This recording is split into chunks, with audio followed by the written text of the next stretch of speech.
Já imaginou entregar todo o seu salário para sua esposa e receber só uma mesadinha no fim do mês? Ouvir na lua de mel que é hora de fazer filhos agora, senão você é um irresponsável? Ou pior, ser vigiado nas redes sociais com um discurso de que é só para cuidar de você? Calma, não tô dizendo que todas são assim, mas se você pensa em se casar com uma japonesa, é bom saber que existem diferenças culturais que podem pesar e muito no seu relacionamento. Hoje eu vou te mostrar 6 motivos reais que fazem muitos homens desistirem do casamento com japonesas. Alguns vão te surpreender e outros talvez te façam mudar de ideia antes mesmo do primeiro encontro. Começando pelo tópico 1, pressão para adotar o estilo de vida japonês 100%. No começo, tudo parece um sonho. Você tá namorando uma japonesa, visitando o Japão, aprendendo o idioma, comendo ramen. Legal, né? Mas é aí que vem a parte que ninguém te conta.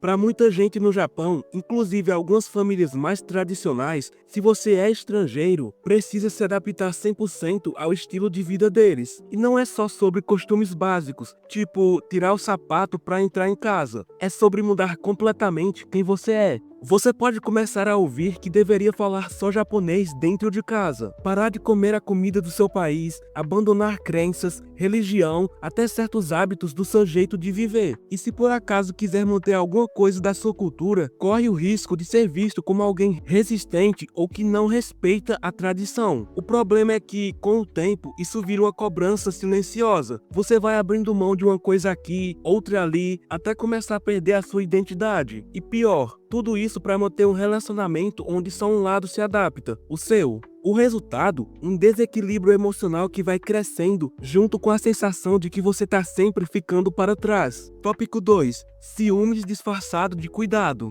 Você já deve ter ouvido frases como "eu só quero garantir que você tá bem" ou "não é ciúmes, é só preocupação". Soa inocente, até carinhoso, mas quando você percebe que precisa explicar onde tá indo, com quem tá falando e por que curtiu uma foto, alguma coisa já passou do ponto. Esse tipo de comportamento existe em qualquer lugar do mundo, claro, mas entre algumas japonesas, principalmente as mais tradicionais, ele pode vir disfarçado de algo ainda mais sutil, cuidado exagerado. E o pior é que isso vai se acumulando aos poucos. Hoje ela quer saber quem é aquela amiga sua. Amanhã quer acesso ao seu celular. Depois começa a decidir por você com quem pode ou não sair. Tudo sob a justificativa de proteger a relação. Mas a verdade é que, quando você se sente constantemente vigiado, o relacionamento perde leveza. Você começa a andar em cascas de ovos, se policiando o tempo todo para não dar brecha. E aí, até uma mensagem inocente de uma colega vira uma ameaça.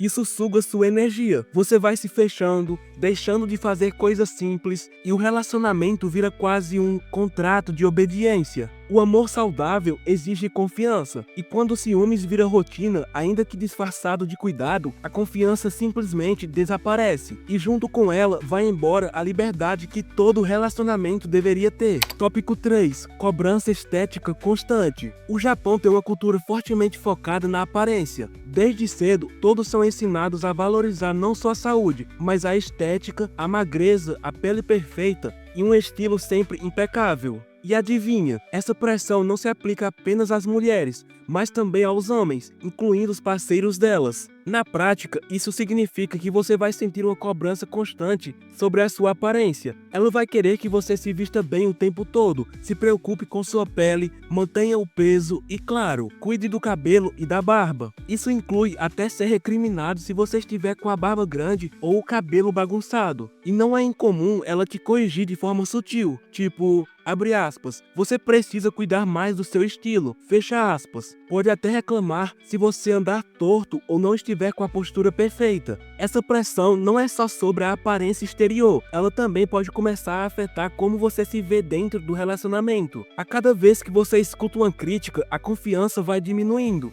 Você começa a se perguntar se está sendo suficiente para ela, e tudo o que você queria era ser aceito como é. Mas no Japão, em muitas situações, a aparência parece estar em primeiro lugar, não a conexão genuína. A longo prazo, isso pode transformar a relação. Você começa a sentir que está sendo julgado o tempo inteiro, não por quem você realmente é, mas pelo que está na sua aparência. Cada detalhe do seu corpo, cada roupa que você se veste, vira uma questão. E o pior, Isso faz com que você se afaste da essência do relacionamento, onde a conexão deveria ser mais importante que a estética. Se essa pressão continuar, ela pode afetar sua autoestima. Você começa a se questionar, abre aspas, será que estou fazendo o suficiente para ser aceito? Fecha aspas, abre aspas, será que estou perdendo minha identidade para atender às expectativas dela? Fecha aspas, isso mina a naturalidade da convivência e pode criar um clima de desconforto, onde você se sente constantemente incomodado, sem liberdade para ser você mesmo. No final das contas, o relacionamento pode virar algo mais superficial do que você esperava. A pressão estética começa a ofuscar a verdadeira conexão emocional e a relação perde a autenticidade. Tópico 4. Controle excessivo sobre finanças. No Japão, em muitos casamentos, é comum que a esposa tenha o controle absoluto das finanças do casal. Isso não é visto como algo incomum. Pelo contrário, é considerado uma prática normal e até esperada na cultura japonesa. A esposa, tradicionalmente, administra 100% do dinheiro do marido, o que pode ser uma grande surpresa para quem vem de uma cultura diferente. Na prática, isso significa que, basicamente, você vai trabalhar, receber o salário e entregar tudo para ela. O salário não é algo que você vai gerir sozinho. Em troca, você recebe uma mesada, que é uma quantia para gastar como bem entender, mas essa quantia nem sempre é o que você esperaria. Dependendo do relacionamento, essa mesada pode ser bem limitada e muitas vezes você vai se sentir como se estivesse trabalhando para ela, sem ter total controle sobre o que ganha. Agora, irei falar sobre o problema disso. Em primeiro lugar, a falta de liberdade financeira pode ser um grande peso. Você começa a perceber que, mesmo sendo o provedor da casa, não tem autonomia sobre o seu próprio dinheiro.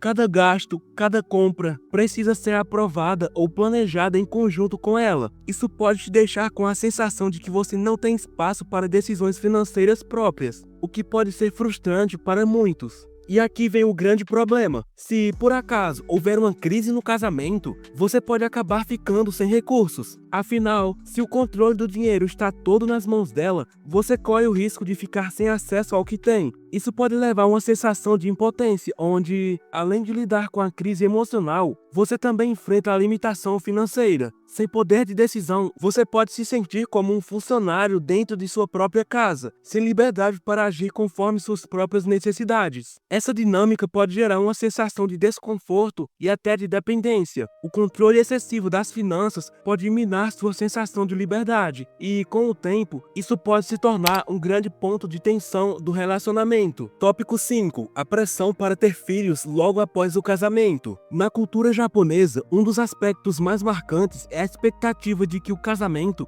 seja seguido por filhos em um curto espaço de tempo. Isso se torna especialmente forte quando a mulher já passou dos 30 anos. Existe uma pressão cultural, quase uma norma não dita, de que, uma vez casado, o próximo passo natural é a ampliação da família. Na prática, isso pode se manifestar logo após o casamento, até durante a lua de mel. Se você achou que esse seja um momento só de comemorações, prepare-se. A conversa sobre filhos pode começar quase que imediatamente. Sua esposa pode começar a falar sobre ter filhos logo, e essa pressão pode se tornar um fardo se você não estiver na mesma sintonia. Se você expressar o desejo de esperar mais tempo, pode ser visto de forma negativa. Em muitos casos, a sociedade japonesa encara quem demora para ter filhos como alguém imaturo ou até irresponsável, o que torna a situação ainda mais desconfortável. O grande problema aqui é que a decisão de ter filhos, que deveria ser algo discutido entre o casal, começa a perder sua naturalidade. Ela se torna uma pressão constante, um peso que se coloca sobre o relacionamento. O desejo de formar uma família passa a ser mais uma obrigação do que uma escolha livre entre os dois. Isso afeta a harmonia do relacionamento, pois a pressão externa transforma a relação em algo pautado por expectativas alheias. Esse tipo de pressão não afeta só o casal no presente, mas também pode causar frustração a longo prazo. Para você, pode ser difícil lidar com essa imposição de algo que ainda não se sente preparado para assumir, e para sua esposa, a sensação de estar sendo ignorada ou desconsiderada pode gerar um desgaste emocional profundo. Além disso, com o tempo, essa frustração pode se manifestar em brigas, em falta de compreensão mútua ou até no surgimento de dúvidas sobre o relacionamento como um todo. Com o passar dos meses ou até anos, essa pressão para ter filhos pode continuar a crescer, tornando-se um ponto de tensão que afeta a relação de maneira muito mais profunda do que se imagina inicialmente. Isso pode resultar em um desgaste que vai além de desentendimentos casuais. O peso da expectativa cultural pode acabar afetando a confiança e a liberdade no relacionamento, prejudicando a naturalidade e o prazer de viver a dois. A expectativa de ter filhos logo após o casamento no Japão pode ser algo desafiador, especialmente quando você e sua parceira têm diferentes ritmos e expectativas. Se você está apenas começando a pensar sobre isso ou se prefere se focar em outros aspectos da vida antes de dar esse passo, é importante estar ciente do impacto que isso pode ter. Afinal, a decisão de ter filhos não deve ser algo que um dos parceiros sente que é forçado a fazer, mas sim uma decisão tomada com amor, respeito e compreensão de ambos.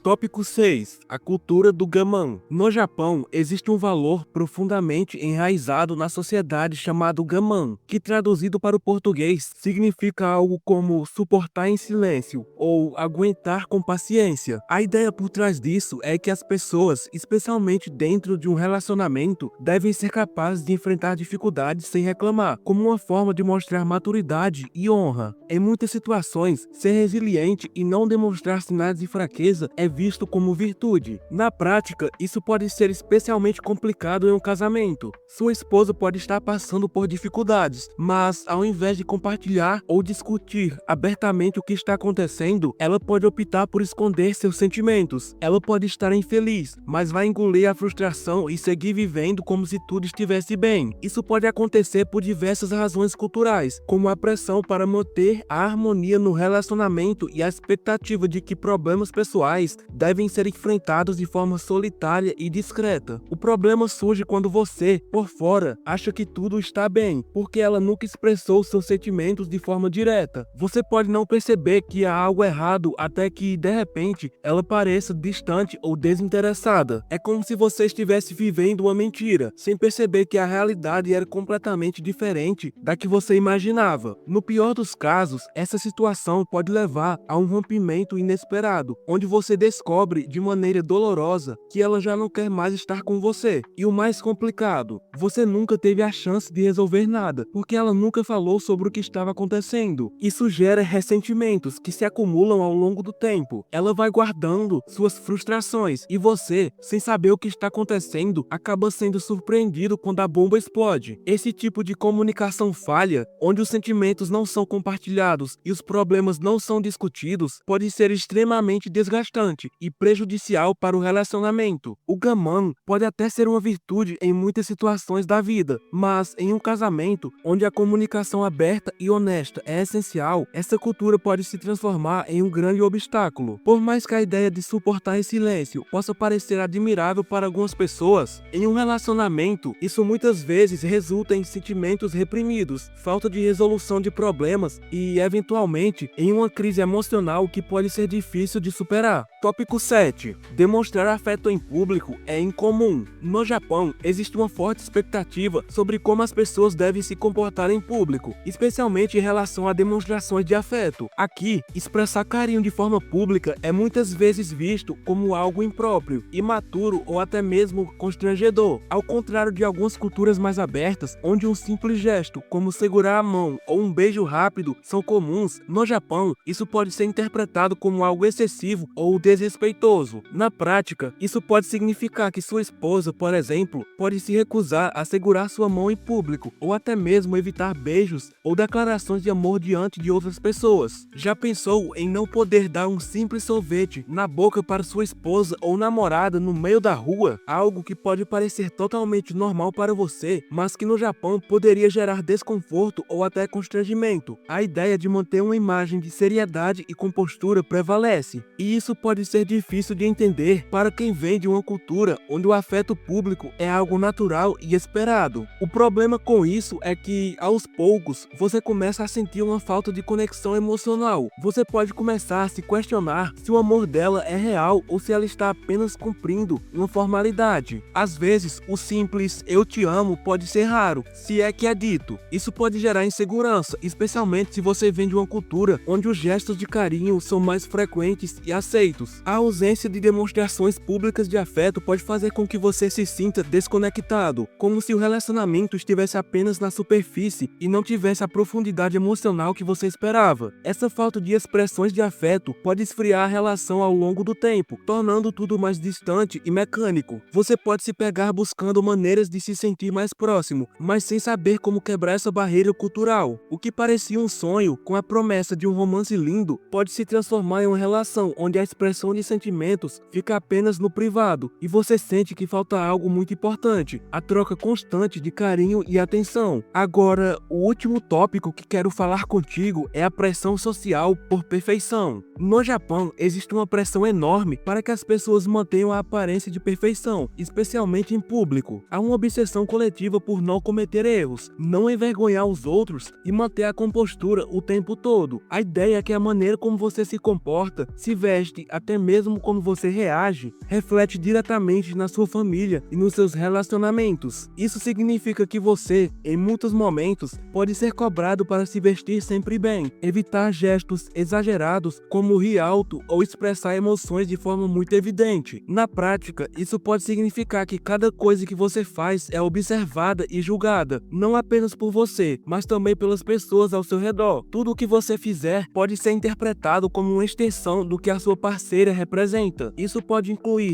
desde a forma como você se comporta em uma reunião social, até como você age em uma situação mais casual, como um jantar com amigos. Você vai começar a perceber que, a cada passo que dá, sente uma pressão para se comportar de acordo com padrões que nem sempre fazem sentido para você. O problema com essa pressão constante é que a vida passa a ser uma atuação. Você começa a andar como se estivesse pisando em ovos, sempre se preocupando com a imagem e com o que os outros podem pensar. Isso acaba matando qualquer tipo de naturalidade no relacionamento, fazendo com que você perca a essência do que é um relacionamento saudável e verdadeiro. Em vez de se expressar livremente, você sente que precisa se ajustar e esconder quem realmente você é. O que deveria ser uma troca genuína de sentimentos e experiências se torna uma série de ajustes e tentativas de não errar. No final das contas, a conexão verdadeira entre duas pessoas se perde. A pressão social por perfeição pode te deixar exausto e até desencorajado. E se isso começa a acontecer logo no início do relacionamento, a tendência é que a convivência se torne cada vez mais difícil, até você se sentir sufocado por tentar manter as aparências a todo custo. Isso pode ser um peso imenso no relacionamento, e a verdadeira essência do amor acaba sendo deixada de lado.